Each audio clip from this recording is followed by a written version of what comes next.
What's up, YouTube? This is Scott, and I'm back with another instant review. So I was just in the theater, and this time I went to see The New Mutants. And I hope when I say instant review, you realize that means I'm doing it just as soon as I get out of the theater, and obviously not seeing a new movie that just came out. And it may not exactly be instant, because as you can see from out here, it's raining. I did the last one as I was walking out. I was actually going to do that this time, but, rain. And plus it was kind of windy and I didn't want it to mess up the sound. But anyway, The New Mutants. If you know anything from Marvel Comics, they're kind of an offshoot of the X-Men, like a younger team. I had the ability to read a few of their comics when I was younger, so I went in kind of thinking I knew what to expect. And the plot, it was okay. You get kind of a haunted house vibe, because you got these 5 kids with mutant powers who are all locked up in a hospital. And I won't go into detail as to why if you haven't seen the movie. Just suffice it to say, they want out, and they're going to get out. I did have some issues. Some of them were minor, like concerning the individual mutants.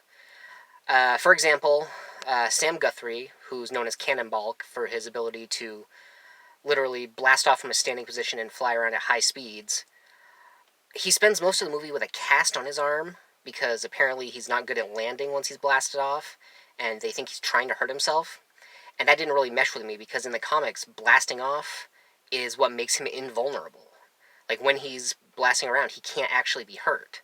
And I thought it was weird that they changed a detail like that. Same thing with one of the other boys. Well, actually, the other boy in the movie, now that I think about it. He burns, and he's super strong and powerful, but they never make mention of the fact that his power is solar-powered. Like, in the comics, that's what, charges him and gives him his abilities. But literally every time he uses his powers in this movie, it's at night, or indoors. And that didn't make any sense to me. Plus, the kids are literally referred to as mutants. Mutants are a thing that exist in this movie's world. The X-Men are a thing. And, they think they're actually going to become X-Men at one point. But there's a Marvel logo at the beginning of the movie, because Disney had to go and buy 20th Century Fox. So it still raises the question of, if this is supposed to be part of the MCU, why haven't they made any mention of mutants before now?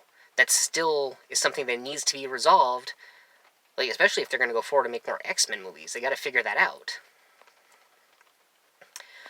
I did enjoy the performances. I was worried that with a group this diverse, with characters that are Scottish and Russian, and one from Kentucky, I wouldn't have been surprised if at least one accent had slipped, but they made sure that everybody had accents appropriate for their characters.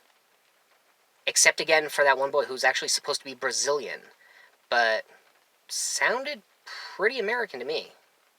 Maybe it was just me. I don't know. On the whole, it was an okay movie. I actually meant to rate the last one I did, Bill and Ted Face the Music, and I didn't. I meant to rate that enjoyed watching, but probably wouldn't buy to own, unless they, package them all together into a box set, which they probably will someday. But as for this movie, I would rate it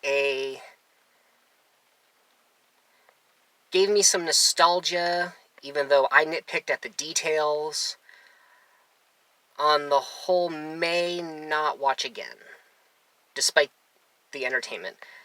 If you guys watch it, you'll see. But, I think that's all I've got for this time, so until next time, bye.